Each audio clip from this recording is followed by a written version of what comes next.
النهارده بقى يا جماعه هعمل معاكم المخلل بتاع السيده زينب، واقول لكم كمان سر لونه ازاي يطلع نفس اللون بتاع المخلل بتاع السيده زينب بتاع الحريف. طبعا اشهر محل مخلل في مصر وكلنا عارفينه، كلنا بنركب له يعني وبنروح له مخصوص عشان خاطر نجيب المخلل بتاعه عشان نحطه على الفطار.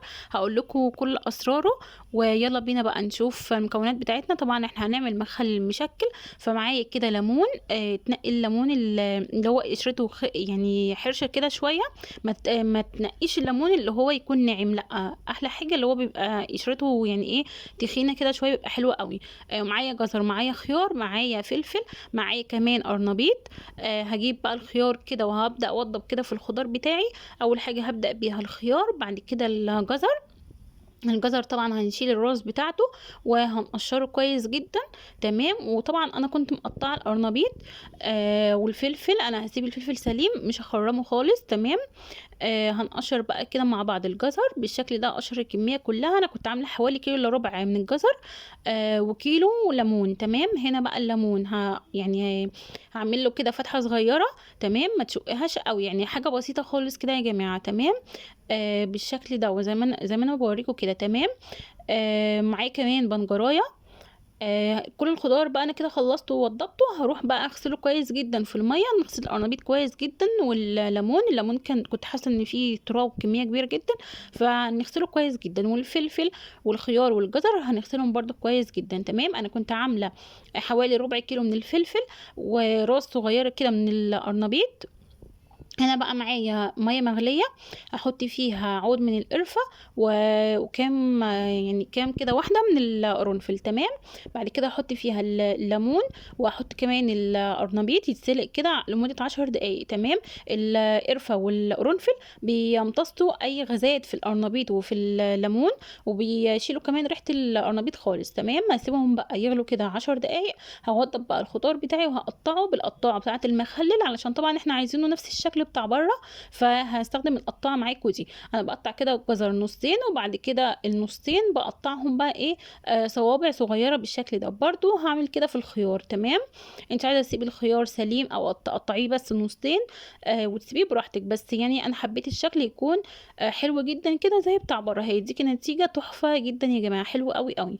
والله والله الخيار والمخلل ده هيعجبكم جدا جدا. ما تنسوش تحطوا لي لايك بقى. وهنا معايا البنجرايه قشرتها وقطعتها برضو صوابع، ورجعت بقى للمخلل بتاعي هطلعه على ميه ساقعه. اهم حاجه واهم خطوه يا جماعه نطلع الليمون ونطلع القرنبيط على ميه ساقعه علشان يوقف التسويه بتاعته، دي خطوة مهمة جدا. تمام.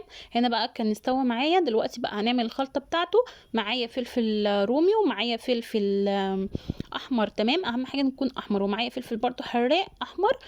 معايا كده قرن كبير من الفلفل الرومي هقطعه. معايا كمان فص واحد من التوم. ما تكتريش توم عشان ما يبقاش فيه ريحة جامدة قوي من التوم. تمام.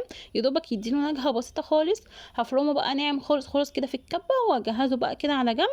بعد كده هجهز كل الخضار بتاعي مع بعضه وادمجه كده كله مع بعض. تمام. بعد كده هجيب بقى الحاجه اللي انا هخلل فيها، وهعمل بقى الميه بتاعه المخلل. معايا هنا لتر من الميه، حطيت عليه كيس من الملح، بس ما حطيتهوش كله عشان انا كنت عارفه ان أنا محتاج ميه تاني.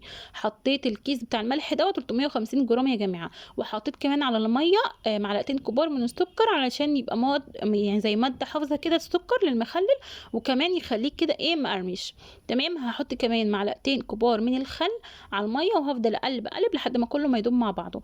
هنا بقى هجيب البرطمان اللي انا هخلل فيه، وهبدأ احط فيه كده ايه الخضار بتاعي. شايفين يا جماعة الخيار والخضار كله مع بعض شكله حلو ازاي؟ بجد حلو قوي قوي، اقسم لكم بالله المخلل ده تحفة واحلى بكتير وانضف كمان من اللي احنا بنجيبه من بره.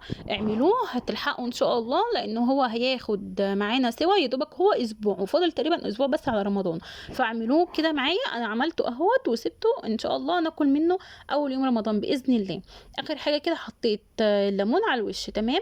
هجيب بقى الميه اللي انا جهزتها معاكم، ونبدا بقى ننزل كده واحده واحده. شايفين لون الميه؟ شايفين لون الميه حلو قوي ازاي؟ ولسه كمان يا جماعه كل ما تقعد كل ما هتبقى لونها احلى واحلى زي بتاع بره بالظبط، بسبب البنجر هيفضل ينزل ميته ولونه هيبقى تحفه. بعد كده بقى الميه ما كفتش معايا، رحت جايبه لتر ميه تاني وحطيت عليه بقيه الملح اللي انا قلت لكم ان انا شلته. وحطيت كمان معلقتين تاني من الخل، لكن ما حطيتش سكر، كان كفايه قوي قوي معلقتين السكر اللي احنا حطيناهم في الاول. تمام. هنزل بقى كده بالميه على البرطمان لحد ما املى خالص البرطمان بالميه. دي خطوه مهمه جدا يا جماعه. تمام.